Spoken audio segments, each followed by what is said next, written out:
Chapter 41. Is Elgin Voss stepped off the late-night flight into LAX with nothing but the clothes on his back, an unremarkable carry-on, and the weight of 300,000 years behind him. The palm trees looked quaint from his unblinking gaze, the city lights like fireflies in an ant's jar. He'd owned swaths of this world, pyramids cloaked in desert, vaults beneath ancient temples, gold bars buried under continental plates, but he'd left them all behind when he decided to maintain a low profile. Morris was waiting at baggage claim, humming a tune from some forgotten sitcom. He threw Elgin an arm around the shoulders and steered him toward the exit. "You know," Morris said as they threaded through taxis and late-night snack trucks, "you're the wealthiest creature on Earth, probably ever." Elgin cracked the faintest of smiles. "Statistically accurate. I've stashed treasures in every ocean trench and mountain crevice. Emeralds from lost dynasties. Artifacts older than the earliest proto-humans." Morris whistled. "Your trust fund could power Los Angeles for decades." "I lost interest in material wealth millennia ago," Elgin replied. "But I remember every hiding place." A new base of operations. By dawn, they were pulling into Morris's loft, an art gallery-turned apartment above the comic shop. String lights glowed in the windows, and the front counter sat ready for early morning customers. Upstairs, Morris and Mia had carved out living quarters, a kitchen with too many figurines on the shelves, 5 bedrooms, and a balcony overlooking the neon hum of downtown LA. Mia greeted them with mismatched slippers and coffee. "Welcome home, Uncle Elgin," she announced brightly, tossing him a t-shirt emblazoned with Galaxy Guardian in glittery script. "You'll fit right in at the shop." Elgin accepted the shirt with a gracious nod. "I look forward to it."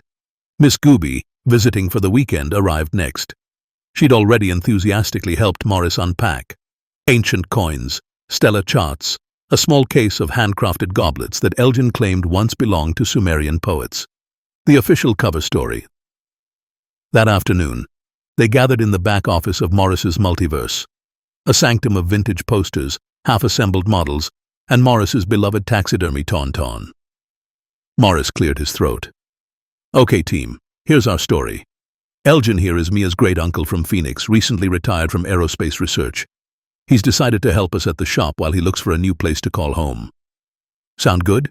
Mia asked, casting a conspiratorial glance at Elgin. He gave a mock bow.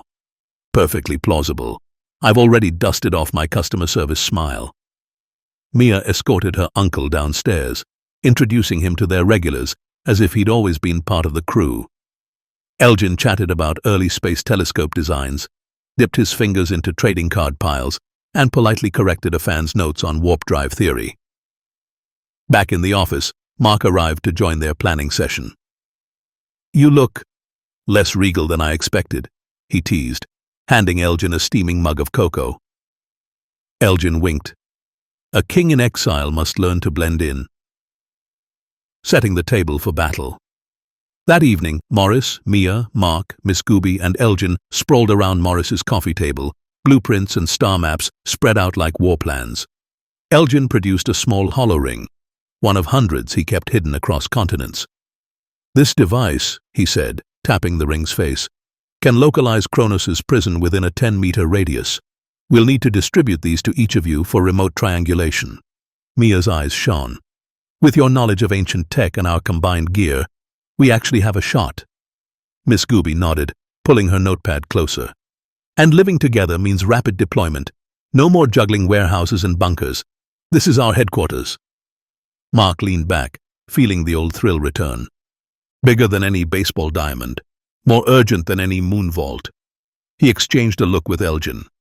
"Welcome to the front lines," he said, raising his mug. Elgin clinked his own. "To unity, and finally ending the oldest threat the universe has ever known." They drank together, 5 allies forging a bond stronger than time itself. Because the greatest treasure Elgin had ever found wasn't gold or artifact, it was trust. And now, with a home base in LA and legends at their side, they were ready to finish the hunt. Home base forged in steel and neon. Over the next few months, the city skyline around Morris Multiverse store subtly shifted.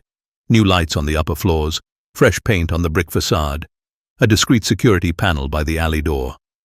Elgin had quietly bought the entire building, then set about its transformation. 4 modest apartments became one sprawling suite.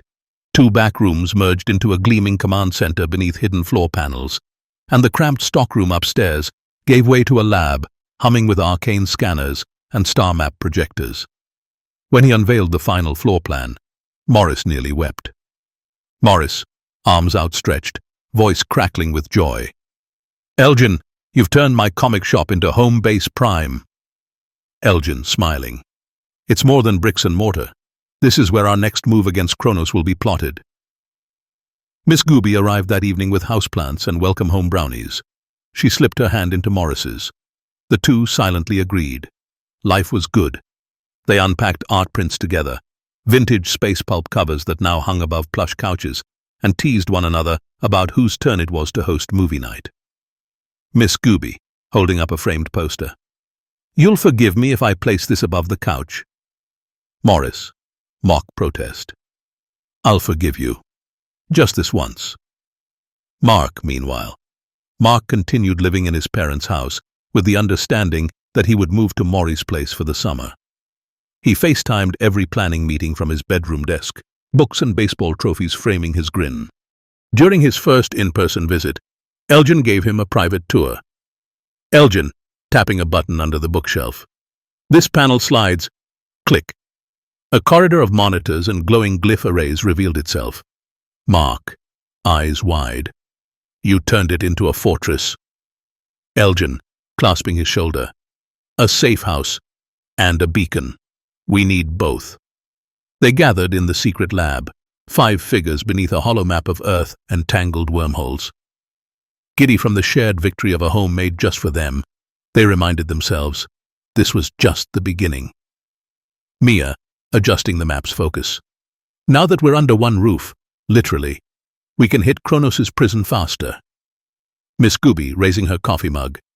"To unity in action." Morris. "And to Avengers-style move-ins." Mark, from his tablet screen. "Don't forget me. I'll be there in spirit, and on FaceTime." Their laughter echoed off steel-reinforced walls and neon-lit shelves.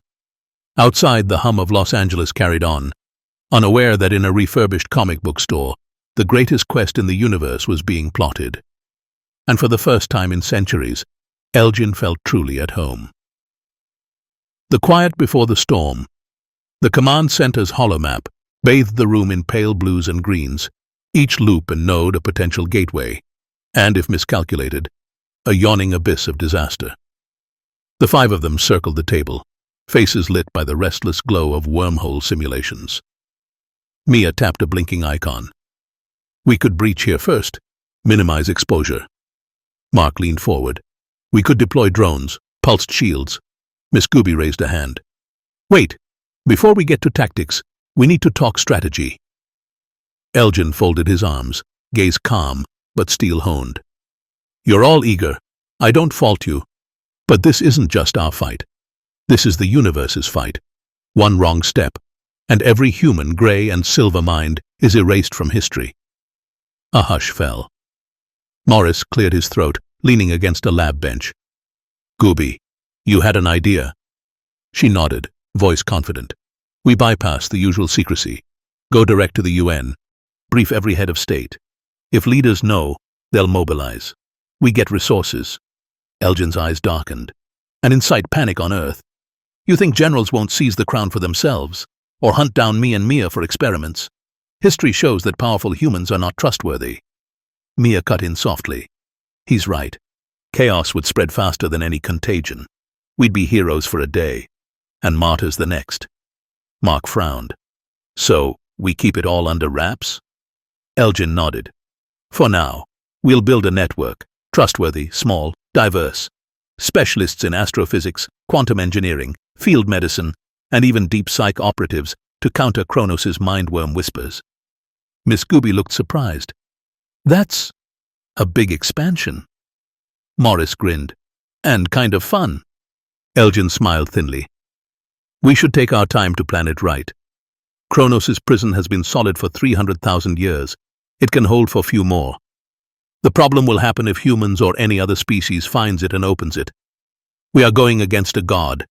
We need time to train, to prepare contingencies A through Z.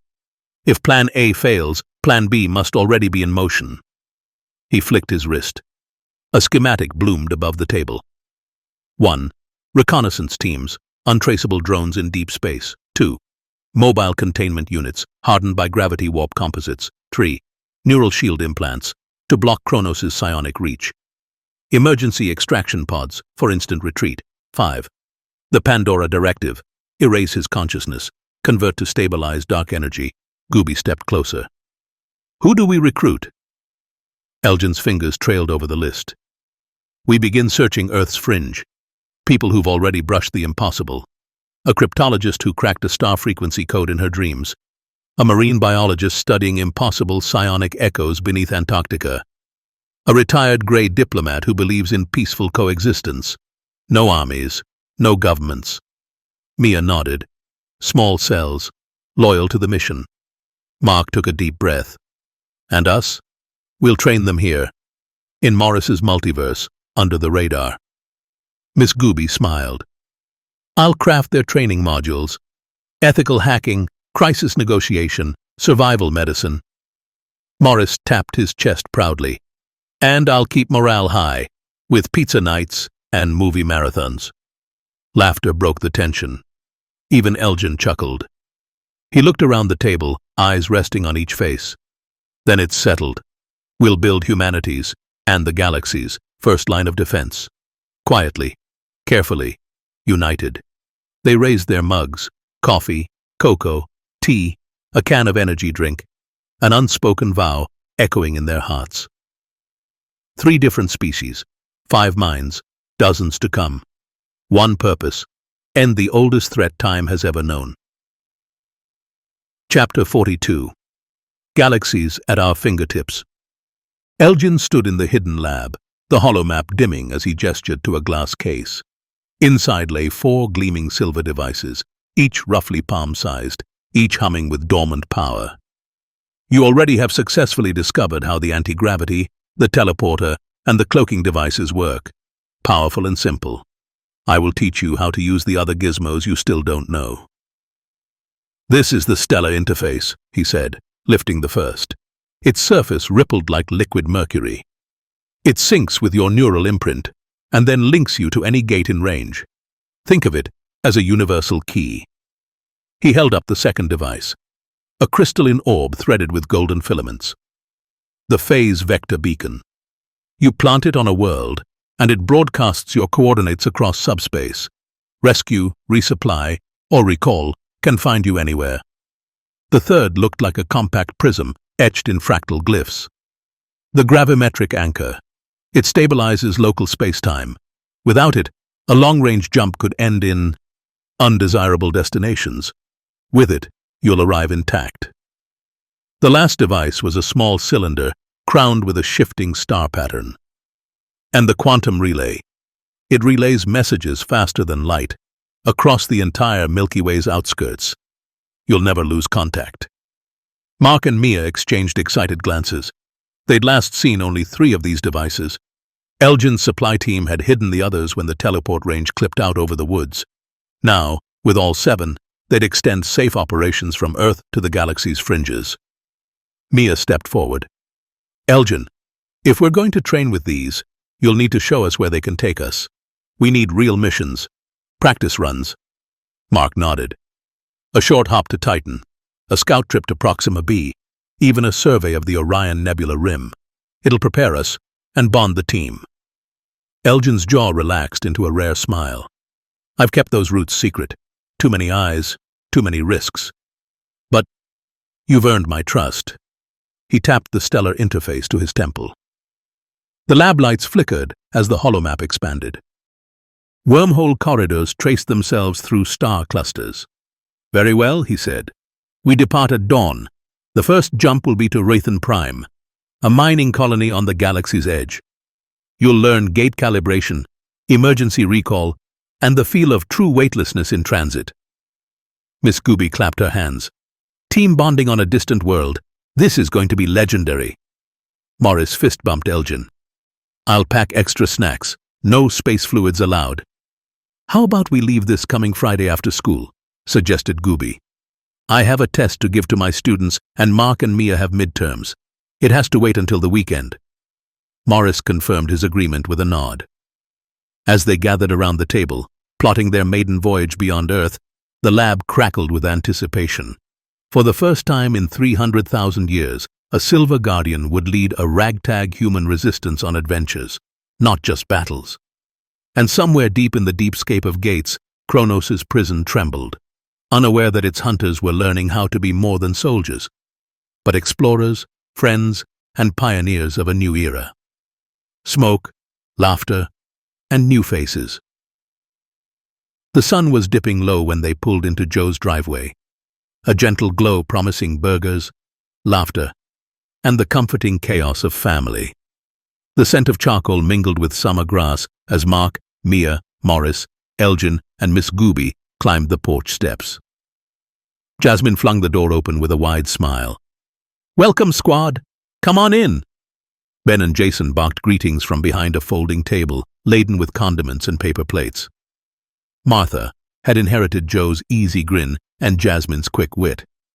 She gave Elgin curious nods as he stepped forward. Mia beamed.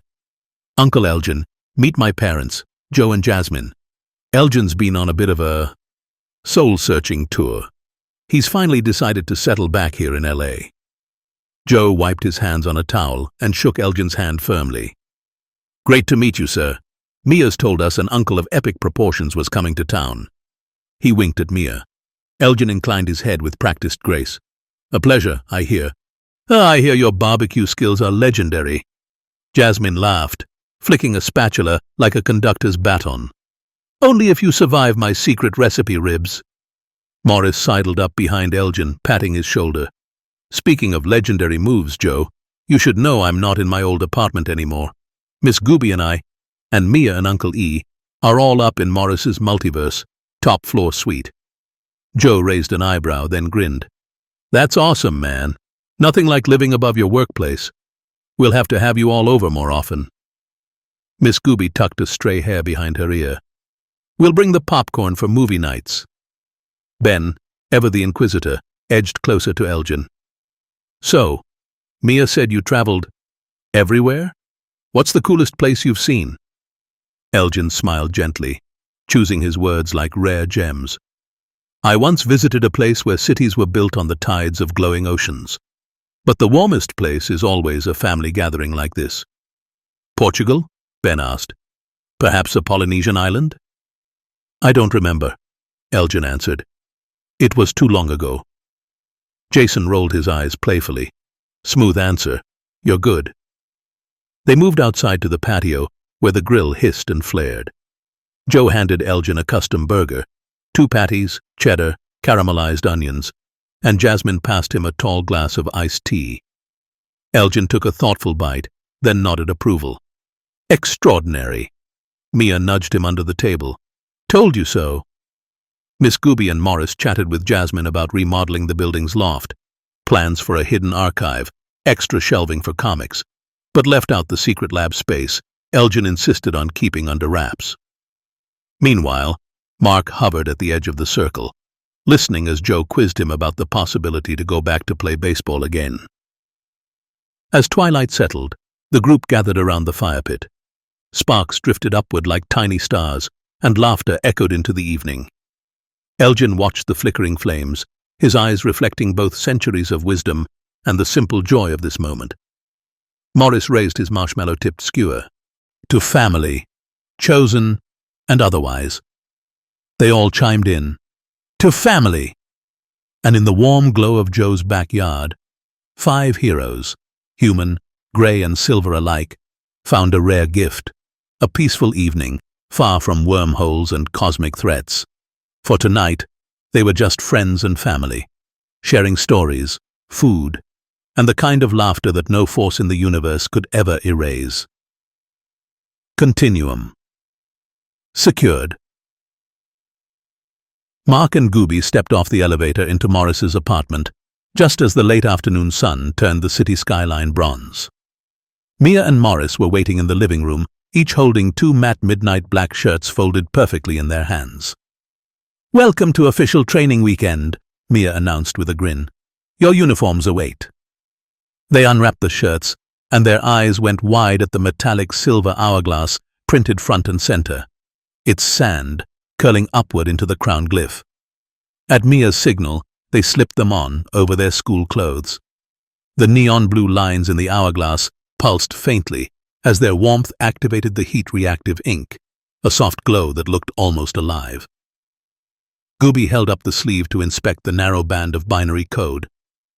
01 011 01 no 1 over 1000 0 was 1 no 10 CHR. Mark traced the microprint beneath the hourglass, almost invisible unless you squinted closely. 300,000 YRS 0000. He tapped the glyph rim and read aloud in the Silvertech font. "Continuum secured." "It's perfect," Gooby whispered, turning so the broken Ouroboros ring on the back caught the light, one half crumb dusting into stardust. Under it, the two mysterious words in the crown's script glowed faintly. "Time's end." Morris let out a low whistle. "Nobody's going to guess what this means, but we know exactly why we're wearing it." He led them down the narrow hallway and pressed the hidden panel under the bookshelf. The entrance to the secret lab slid open and the holomap flickered to life. Standing side by side in their new shirts, the five of them, humans, the gray and the silver, felt something shift in the room. A current of unity pulsed through them, synced to the glow of their shirts' hourglasses. Mia closed her eyes. "Continuum secured. Let's make sure we're ready." And with that invisible promise etched on their backs, they stepped into the lab to begin the day's drills. Calibrating Silvertech, fine-tuning their neural sync, and gearing up for the galaxy-spanning quest ahead. Crossing into Rythan Prime. They stood in a rough semicircle before the shimmering gate frame, the matte midnight black of their new uniforms absorbing the lab's cool light. Morris drifted forward, curiosity winning over nerves. Morris, tugging at his sleeve. "Quick question. Am I gonna need a helmet on Rythan Prime? Can we breathe their air?" Elgin's silver-lined eyes glowed in the hollow glare. "With our kit? You have life support built in. But you don't need a suit. Rythan Prime is one of only 12 worlds in the Milky Way, whose atmosphere approximates Earth's. The rest will require extra gear." A ripple of relief chased through the group. They exchanged excited grins. No spacesuits meant more freedom. Gooby, whispering to Mark, "Remember when he was the enemy? Now he's our guide to the stars." Mark nodded, awed. "Yeah, mind-blowing." Elgin held up 3 gloved fingers. "Rules, everyone. 1. Stay together. 2. Do exactly as I say. 3. Don't draw minor attention. The alien miners aren't hostile by nature, but we're very different." The 5 of them loaded backpacks, water pouches, nutrient bars, photo rigs, then circled around Elgin's workstation. He tapped at the console, and the stellar interface lit up, its liquid mercury surface rippling. Elgin, demonstrating. "This syncs to your neural imprint and keys into the teleport grid. Together with the main gate device, it extends our range out to Rythan Prime, edge of galaxy territory." Mia frowned thoughtfully. "And the phase vector beacon?" Elgin pressed a glyph. A tiny blue sphere floated above the console. "Activate that when you land. It broadcasts a subspace homing signal, so you never lose track of this gate." He held out the gravimetric anchor next.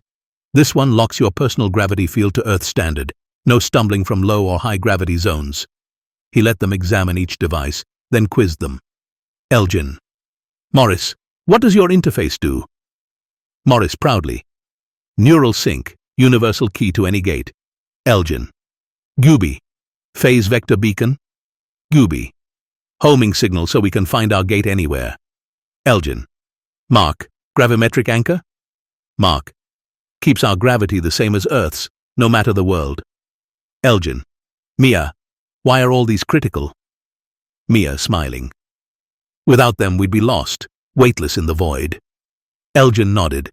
satisfaction in his posture. He stepped back as Morris produced one last slice of pizza. Morris's ritual before any mission. Morris, cheerfully, "Fuel up. You're not leaving empty-stomached." They tore into the warm, cheesy triangle, laughter mingling with plus 20% confidence boosts. Crumbs sparkled on the lab floor like distant stars. At the portal's edge, they fell quiet, anticipation crackling in the sterile air. Morris glanced at Elgin. "Morris. All right, big guy, hit us with your prep speech." Elgin blinked, flatly. "I've never given one." Morris's jaw dropped. "You've never given a prep speech in 300,000 years? Elgin shrugged. "I kept a low profile. Blending in was my duty." Mia stepped forward, lifting her chin. The tension broke as she launched into her own rally. Mia grinning. "Hey team, look around. We've got tech no one else on Earth, or any other world ever dreamed of. We're the first to do this. So yes, stay together like glue. Sync your minds to Elgin's gadget symphony, and promise me you'll act like miners. Dull, workmanlike, blend-in pros. Then, when we hit Rithan Prime, we show them respect. We learn what we can, and we come home knowing Kronos' prison is a little bit closer to being dust." She swept a hand toward the gate as if unveiling a masterpiece. Mia, softly. "Ready?" A chorus of nods. Elgin gave the final command. "On my count, 3, 2, 1. And together, 5 became 1. As they stepped through, the gate's pulsing core swallowing them in cobalt light, and exhaling them into the edge of a new world. Muck dust and miner hives. The jump jolted them through cobalt blue light, and when the swirling portal spat them onto Rithan Prime's highest ridge, the group froze. Before them lay a view unlike any on Earth. A rust-red sky streaked with lavender wisps, jagged stone spires draped in pale lichen, and far below, cavernous mining terraces carved into a mountain's flank like the tiers of a great amphitheater. Gusts of crisp, breathable air carried metallic tangs, remnants of the planet's signature mineral, muck, whose veins gleamed like fractured starlight along every ridgeline. Towering drilling rigs, bathed in neon-green floodlights, groaned as they bored ever deeper. On the terraces, clusters of bioluminescent pods glowed, the homes and workshops of the Hochos, six-limbed miners from a world 2 light-years distant. Elgin tapped his stellar interface. "This world wasn't always a mining colony," he whispered. "The original natives, small symbiotic creatures with crystalline shells, vanished millennia ago, likely due to muck's corrosive byproducts. The Hochos arrived seeking propulsion-grade muck, the only substance capable of powering wormhole drives." Mia peered down through Elgin's telescope. "They live in harmony, even with the drilling." Elgin smiled wryly. "Their society revolves around muck. It fuels their ships, their cities, even their art. They replant every lichen strand and cleanse every runoff. They revere the world that feeds their engines. But if they see us," Mark frowned. Elgin shook his head. "They're peaceful, but they demand answers and confiscate our tech. We can't risk revealing teleportation secrets." They picked their way along a narrow ledge, the gravimetric anchor keeping their steps secure. Below, Hochos in orange overalls shimmered under floodlights as they unloaded muck-laden drones into conveyor chutes. Some paused to tend scaffold gardens, tiny hydroponic domes for muck-resistant crops. Gooby pressed a silent beacon into the dirt. "Phase vector is live." Mark rigged his camera, capturing the drill's thunder and the shimmering ore veins. The telescopic lens revealed underground tramways and biolights that pulsed like giant, hollowed-out neurons. They watched in awe until a distant klaxon shattered the hum of machinery. Miners darted for the hive domes, hatches slamming shut behind them. "Did they spot us?" he hissed. Mia shook her head, pointing east. An angry black storm bubbled over the horizon, tornado-like columns of dust crackling with blue lightning. "Not miners," she gasped. "A muck-charged storm front, highly corrosive." Elgin's voice was urgent. "Return now. That storm will scour the mountainside. They dashed back along the ridge, Mark's pack bumping the gravimetric anchor on his belt. Suddenly he froze, eyes on a squat plant bearing translucent teal fruits, impossibly alien. He tucked one in his pocket. Elgin grabbed his arm. No specimens off-world, introducing unknown life risks, parasites, or viruses here. Mark's face darkened with understanding. He knelt, gently replanting the sapling into the dust. Elgin's lips curved into a proud nod. With seconds to spare, Elgin activated the stellar interface. The portal bloomed behind them.